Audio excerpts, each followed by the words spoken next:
Kumusta mga kapatiran ko kay Kristo, mga kaibigan ko, may ibahagi po akong talata tungkol po sa parusa.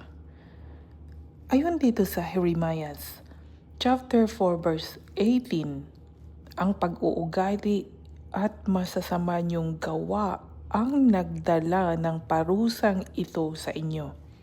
Ito ang kaparusahan ninyo, masakit ito at tatagos ito sa inyong puso.